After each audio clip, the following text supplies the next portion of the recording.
O'clock tonight. Coming your way in just a moment, it's Marketplace. On the show tonight, Little Saigon in Orange County, California, is home to the largest concentration of Vietnamese immigrants in the U.S. The economic ties that generation is forging today, that's coming up on Marketplace in just a moment here on WNYC. Again, we'll be back with All Things Considered at 7. 78 degrees right now here in Lower Manhattan. Rain is possible tonight. We're going to have a low of about 60 degrees, windy, gusts up to 30 miles an hour. WNYC, 630.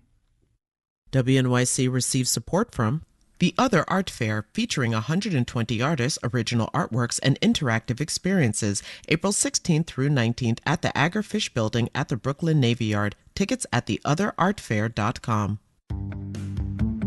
WNYC, independent journalism in the public interest. 93.9 FM and AM 820. NPR News and the New York Conversation.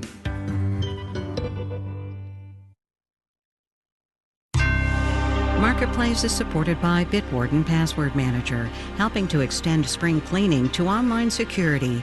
Bitwarden is used to manage unique passwords and secure logins across all devices. Bitwarden.com. Coming up on the program today, things that are happening in the economy while everybody is watching the war. And we will start the latest set of stories from our series, The Age of Work. From American Public Media, this is Marketplace.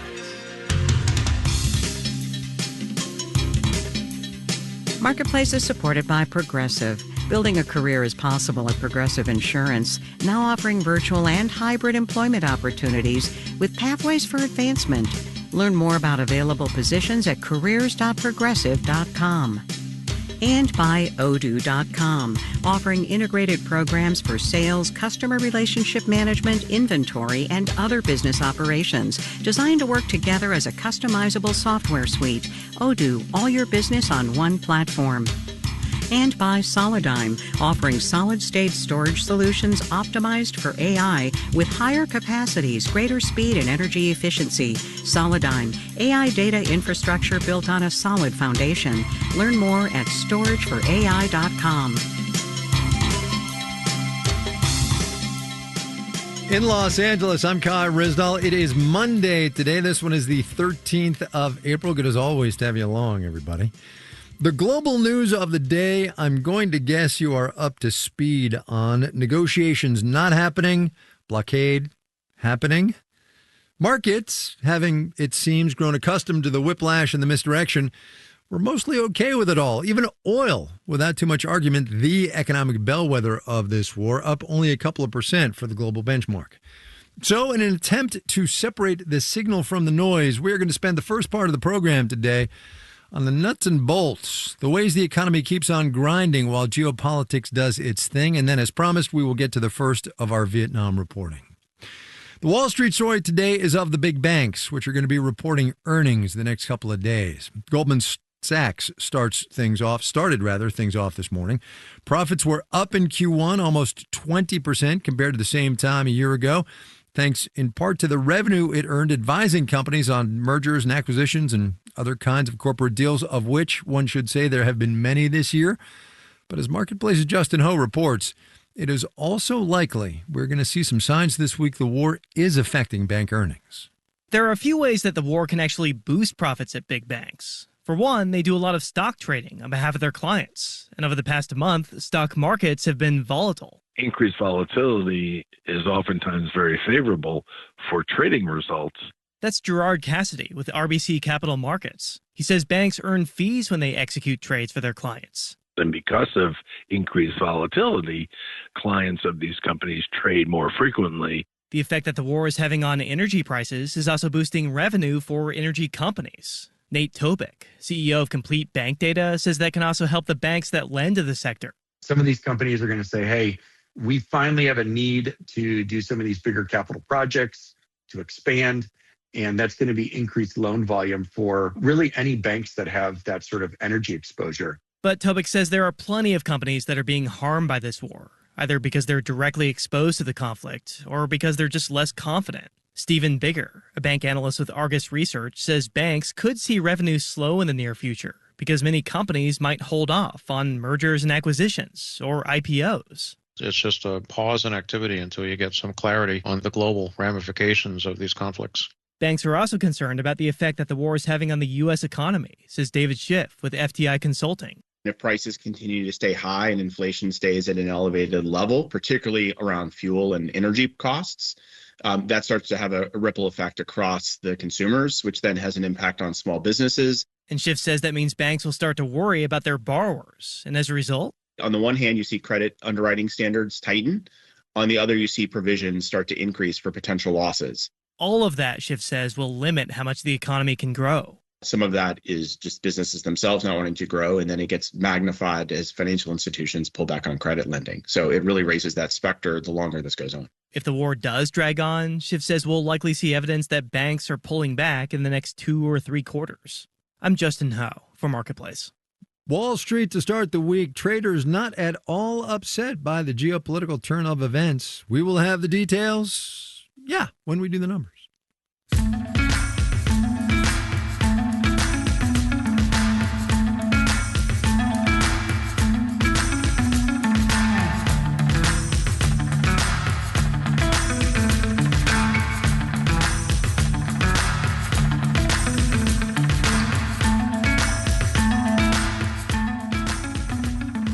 Oil and energy costs, as we told you last week, drove inflation higher in March, 0.9% month over month, 3.3% year over year. Although is not grim in the world of price levels, one category that bucked the trend and saw a little inflation slow down, not, to be clear, falling prices, but prices going up more slowly than expected. That category is an important one. Food at home, grocery prices, in other words. Grocery inflation came in at a relatively tame 1.9% annually. Marketplace's Kristen Schwab has more on that. In recent years, there's been a lot of turmoil among specific food commodities. Matt Hammery, who leads the global grocery practice at Alex Partners, says there's been heat-damaged coffee crops, low cattle supply, and disease. If you think back to what was happening a year ago, really remember then we had the wake of avian flu. Good news, egg farms fared better this winter, which has egg prices down nearly 45% year over year, according to the March Consumer Price Index. Other categories that saw some relief include butter and cheese. Despite those drops, though, grocery prices are still up 1.9%. All of this conversation about inflation still involves prices going up, just slower than they might otherwise be or had been. It means there are categories rising enough to more than make up for the lower price of eggs. Take tomatoes. They cost 22% more than they did a year ago. Ricky Volpe is an agricultural economist at Cal Poly. There's little question that tomatoes is sort of a case study in the ongoing impact of the current administration's tariffs. There's a 17% tax on tomatoes imported from Mexico, a tariff that was not struck down by the Supreme Court and remains in place. Plus, Volpe calls the vegetable/fruit a sort of inflationary perfect storm. Tomatoes are labor intensive, they're very energy intensive, they require transportation, they're heavy, they're spacious, and all three of those, labor, energy, and transportation, are current sort of long-term structural pain points in the food supply chain. Transportation and energy is going to become increasingly key as diesel prices climb because of the war. David Ortega is a professor of food economics at Michigan State. The canary in the coal mine here are really the perishable food products. They are the least processed, require the most travel, and are time sensitive. Ortega says any food that lives on the perimeter of the grocery store will see price hikes first. That's going to trickle down the supply chain here in the coming months. As of March, the USDA forecasted that in 2026, the cost of food at home will increase more than 3%. I'm Kristen Schwab for Marketplace.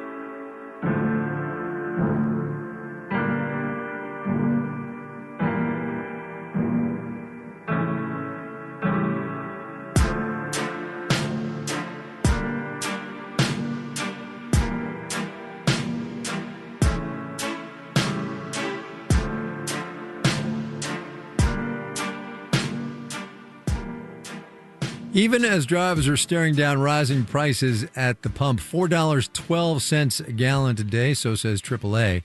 The cars and trucks we are driving have to be more fuel efficient. The Energy Information Administration says gasoline consumption fell about from 2024, and it was down 4% from the pre-pandemic high in 2019.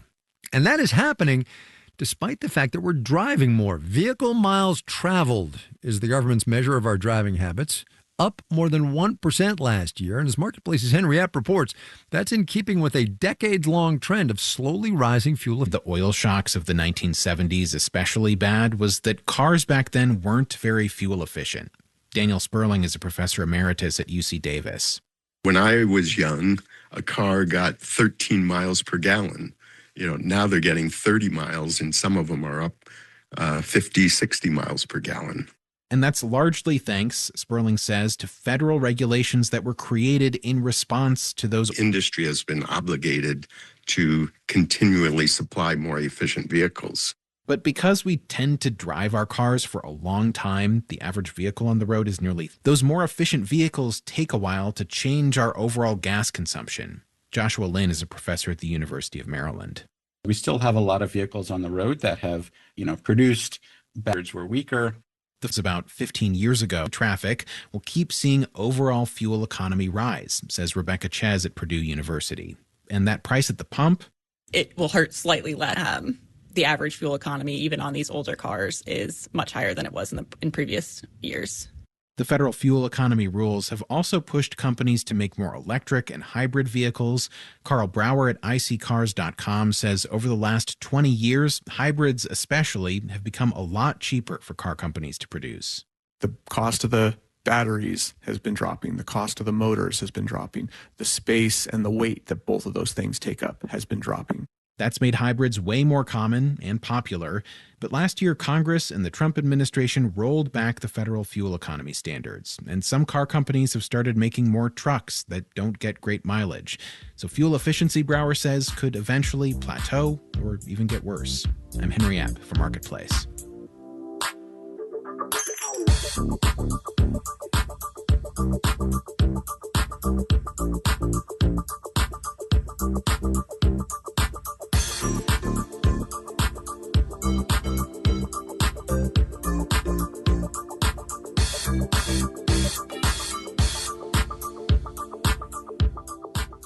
We're near Brookhurst. This is the heart of Little Saigon. I was just going to say the heart of Little Saigon. Southern California has the largest population of Vietnamese people outside Vietnam, and that community is concentrated in a part of Orange County called Little Saigon.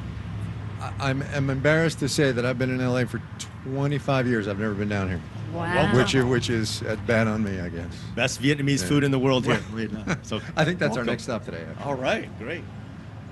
I finally came down here for our continuing series, The Age of Work, which is about the aging of the U.S. labor force and those in other wealthy countries, and the younger, increasingly dynamic workforces in some developing economies. And over the next couple of days, we're going to be bringing you stories from Vietnam, Ho Chi Minh City, about the growing role the labor force there is playing in shaping the global economy. But we're starting here in Little Saigon with 3 stories of generational change. Little Saigon's made up of 4 cities now. Oh, is that right? So we're in Garden Grove, yep. Westminster, Santa Ana, and Fountain Valley. Tam and Lynn Nguyen are outside Advanced Beauty College. It offers courses in cosmetology and manicuring, hairstyling, lots more. It is obviously a family business. You 2 are siblings. Yes. You didn't start it, though. No, Mom and Dad started this. We came from Vietnam after the war in 1975. Let's set the stage here. You were a little kid, right? I was 1 year old. Right, and you were sort of, your mom was pregnant, right? Yeah, my mom was pregnant. Okay. I was all right, in her tummy. So the war ends in 1975. Mom and Dad flee here, came with nothing, and saw a need and created the beauty college because Vietnamese were coming over in tens and thousands being processed. So Dad, being a South Vietnamese Navy guy, created something so that Vietnamese could have an economic opportunity. Stories like this are what this community is built on, the stories of people who came here after the fall of Saigon in 1975. The United States and Vietnam, of course, have a complicated history. But diplomatic relations normalized in 1995. And after 2018, when President Trump's China tariffs sent companies looking elsewhere for manufacturing, the 2 economies have become even more closely connected. They're also connected, though, by people, like many of those coming through this beauty school. Come on in. All right. Oh, wait. Is there class actually happening? All right. I don't want to interrupt class. So, no, we're not interrupting okay. class. Yeah, they're finishing up their theory class right now. So come on in. There were rows of salon-style chairs. There was a hair washing station and students with their eyes focused right up front.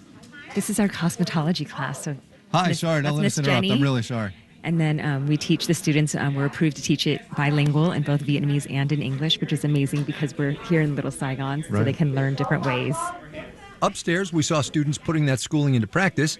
Man, waxing the eyebrows? Yes. Oh, yes. God. And we got a whiff of the manicuring class.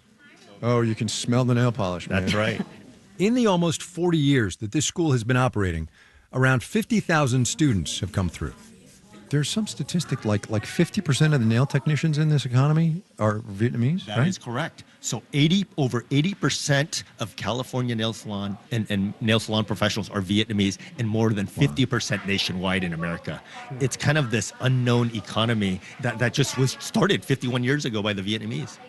Can we talk for a second about the Vietnamese diaspora here, right? The economic engine that this place is, as it relates now to what's happening in Vietnam, right? Which is a rising global economic power. How much do you guys think about that, right? And the roots? Oh, we think about it every day. As Little Saigon and Vietnamese business owners, we're deeply connected. In fact, our team now actually has hired a virtual assistant from Vietnam. Is that right? Yes. She costs a fraction of the cost of the labor. She's bilingual in English and Vietnamese, college educated, an amazing team member now for Advanced Beauty College.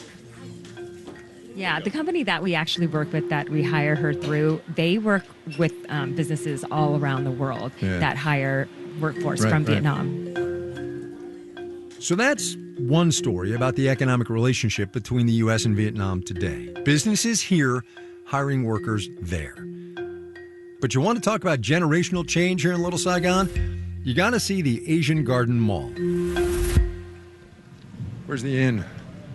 It's got both an American flag and the flag of South Vietnam flying out front, an important symbol to a lot of the first-generation immigrants who came here as refugees 50 years ago. When this mall opened in 1987, it was the first Vietnamese-American shopping mall in the country. Clearly a bunch of old Vietnamese guys. That's a regular table, sitting there reading the paper. There are still shops selling traditional Vietnamese food and clothing. Oh, Adais? I think it's how you say that. And in one corner, a much newer store called Little Saigon Official. How are you? I'm Kai. Good to see you. Chris Tran owns it. He started this company in 2020, selling Little Saigon branded hats and T-shirts. Are there streetwear-inspired merch as well? With just wearable goods that represent us from the past of history and now going forward. Why does this community need to be branded? I'll be honest with you, we had an identity problem with amongst ourselves. Growing up, born in Vietnam, raised here. You were? Yes. Yeah. So, a lot of us used to say like we're the 1.5 generation born in Vietnam, but raised all American. Yeah. Trying to acclimate to both. Yeah. As a kid, I came here as 2 years old, so once you're at home, you're full Vietnamese. Once you leave the doors, you have to be American. Show me some of the merch, and then I have some questions I want to ask you. So some of the merch are like these, Little sweatshirt, a hoodie. Little Saigon. Little Saigon. What does it say? Little Saigon. Where my story begins. So this right here, actually, I saw it on a shirt maybe 20 years ago, and people had to say, "Where does your story begin?" I did not even know how to begin that. Does it begin in Vietnam? Does it begin in America? Or does it begin when I became a little bit more mature? I want to make people proud of where they came from. One of the really interesting things about Little Saigon and the Vietnamese community here are the economic ties that they have with folks back.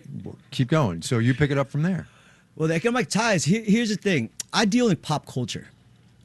Okay, I don't deal in political culture.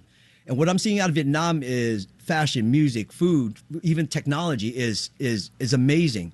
In the 50 years that I've witnessed things that have blossomed here, like to me, we held the mantle the first 25. They're taking the baton and running with it now. The young people now got that, they got their cousins and they've watched now that with the internet, they've seen what America, Western countries have done and what Vietnamese have done. And they're next.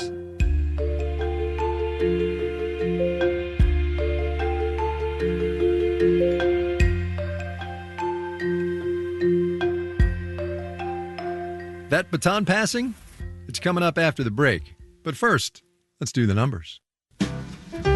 Dow Industrial's up 301 today. That is 0.6%. Closed at 48,218. Did the blue chips. The NASDAQ grew 280 points, about 1.2%. Finished at 23,183. The S&P 500 improved 69 points, 1%, 68 and 86. Justin was talking about bank earnings, record profits for Goldman Sachs, but shares down 1.9% on the day. Bank of America up 1.5%. Wells Fargo hopped up 1.5%. Citigroup also expanded about 1.5%. McDonald's is planning on selling what they call craft sodas and energy drinks. That's according to the Wall Street Journal. What? They're supposed to be cheaper, I guess, than the versions of the big coffee chains. McDonald's down 0.4% today. Bonds up, yield on the 10-year T-note down 4.29%. You're listening to Marketplace. The Numbers is supported by Mercury, a fintech that offers banking, credit cards, and financial software. Marketplace is supported by Fisher Investments. As a fiduciary, Fisher Investments is obligated to act in their client's interest. Learn more at FisherInvestments.com. Investing in securities involves the risk of loss.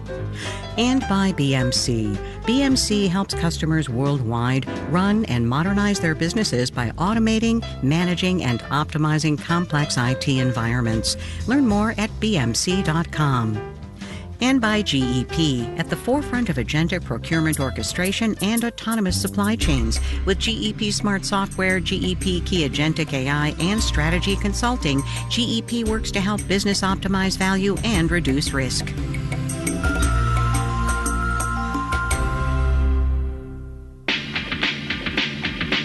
The new documentary, Steal This Story Please, spotlights the life and career of independent journalist Amy Goodman and Democracy Now!, the news program she founded.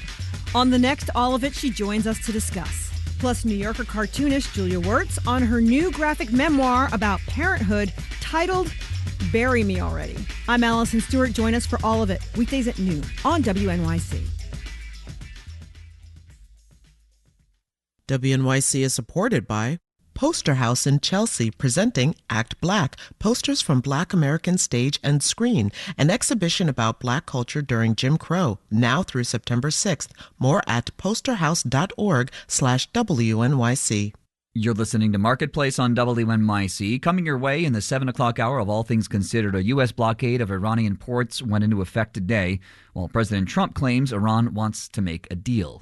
We're going to have that and more at 7. Stay with us.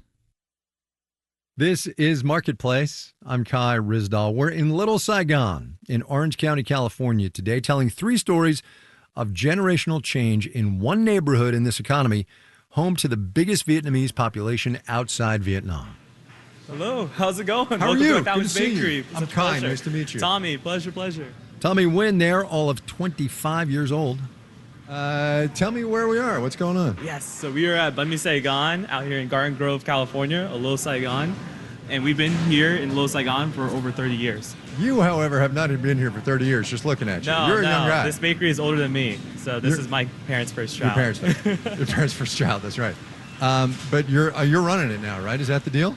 Yeah, so I'm part of the second generation that's hopefully helping my parents retire and taking over. I've been in the business for about 3 years, working alongside my cousin. This lunch spot has a deli counter to order sandwiches up front, a fridge with Vietnamese desserts off to one side, and a line of cooks you could see working in the kitchen. For those who don't know, what is a banh mi? Yes, so banh mi is a product. I'm pronouncing it wrong. It's banh mi. Yes, banh mi. Okay. Yeah, so banh mi is a product of French colonization and Vietnamese resistance. We basically turned all of the ingredients that the French brought to Vietnam, and we made it better. It's a twist on a French baguette, filled with pate, butter, carrot and daikon, any type of meat you really want to put on it, and it tastes really, really good. I'm actually going to buy one so I can eat it on the way home. Oh yeah, absolutely. Can we go back in the kitchen and just look around? Yes, show me what's going absolutely. Please walk in. See this being. Yeah. It was busy back there. Half a dozen people slicing meat and vegetables and herbs and making banh mi to go. So this is our assembly line. These are some of our ladies, some of the strongest women I've ever met. This is Anna, right? She comes here at 3 a.m. every single day to help us start the store. Are you making the bread? Is that what you're doing? So she's actually preparing some of the seasoning for our meats. This is our baguette, right? Do you make your own? Yeah, we make it fresh every single day. Why are you running this business? I mean, you're a young guy. You went to like USC or something, Yes, right? that's correct. But you decided to come home. Yes. How come? That's a great question. I didn't really know my parents growing up. They spent a lot of time away, as most parents do who run a like very here, stressful working, business. right? Yeah. Working at the business. And when I saw them, they were always stressed, tired, covered in flour. And they really wanted me to kind of become that model minority that I feel like a lot of Asian Americans parents want their kids to be, right? Go to school, focus. Did you get feel that that? You job. felt that, right? Of course. And I was on that path for a long time. But as I saw my parents age, I knew that now was the time to help them, to get to know them better, to learn the trade. And it was sort of a now and never moment. First, though, you went back to Vietnam to work for a couple of years. Yes, I was there for a year. What was that like? It Right? was... American kid Yes. of Vietnamese descent Yes. going back to Vietnam. Yes. Oh, it was everything. I mean, it was funny because during my interview with the embassy, they asked me that. They were like, why do you want to go back to Vietnam? You already live in Little Saigon. You're Vietnamese. And I was like, you have a point. But from all my life, I've only known Vietnam through someone else's lens, right? From the lens of Hollywood media, right? Through my parents' story, from their trauma. And I've wanted to see it through my own eyes. The Vietnam that is right now. And I think that's the big struggle about our perceptions of Vietnam, is that for the past 50 years, it's been characterized by larger forces instead of seeing the country for what it is. The Vietnam right now is not your parents' Vietnam. Absolutely. Right? And so that's their memory that they gave you, and now you went to see it for yourself. Yes. Yeah. Yes. Vietnam today is among the fastest growing economies in the world. The labor force there is right in that demographic sweet spot. There are about 2 working age people for every 1 dependent. A recent study from Harvard Kennedy School projects Vietnam could lead the world in GDP growth per capita in the next decade. Talk to me for a second about the connection between what happens in Little Saigon and what happens in Ho Chi Minh City today, right? Because there are businesses here that do business over there, right? You've been back there. Yes. Do you feel that connection? Absolutely. I mean, Vietnam and the Vietnamese community is so intertwined in many ways, sometimes complicated, but in reality, it's a place of collaboration. Because it is a drive for us to come back to Vietnam, especially the younger generation. All right, as I said, I need one for lunch. Help me order the best one you've ever had. That's the one I want. Okay, absolutely. All right, so let's go. Okay. Tell you what, grilled pork banh mi makes for a pretty good lunch on the way home. Coming up on the program tomorrow, we'll take you to the Vietnam of today.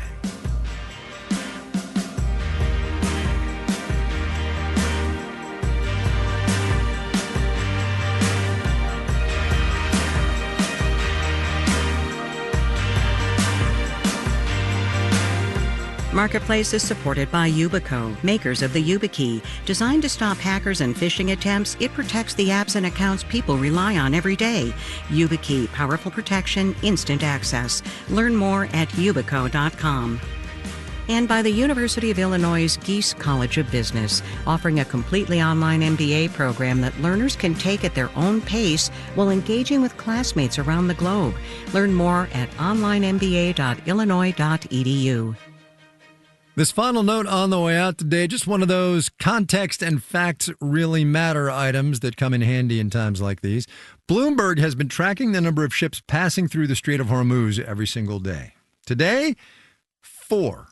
Normal times, more than 100. Also, and not for nothing, the last fully loaded tankers that passed through the strait on February 28th, that is before the war started, they are going to be reaching their destinations over the next week or so. So even if the strait opens tomorrow, there is a crude oil delivery gap staring a lot of places right in the face. Saw this from a market research firm called Commodity Context, by the way. Ribby Bowie, Caitlin Ash, John Gordon, Noah Carr, Steve Mullis, and Stephanie Seek are the Marketplace editing staff. Kelly Silvera is the news director. I'm Kai Rizdal. We will see you tomorrow, everybody.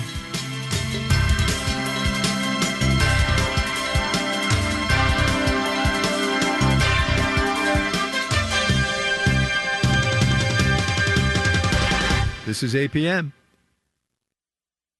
WNYC support comes from the Hunter College Office of the Arts presenting The Wound Where Light Enters, a multidisciplinary concert based on the life and poetry of the Persian mystic Rumi. April 23rd, tickets at the K Playhouse box office. It's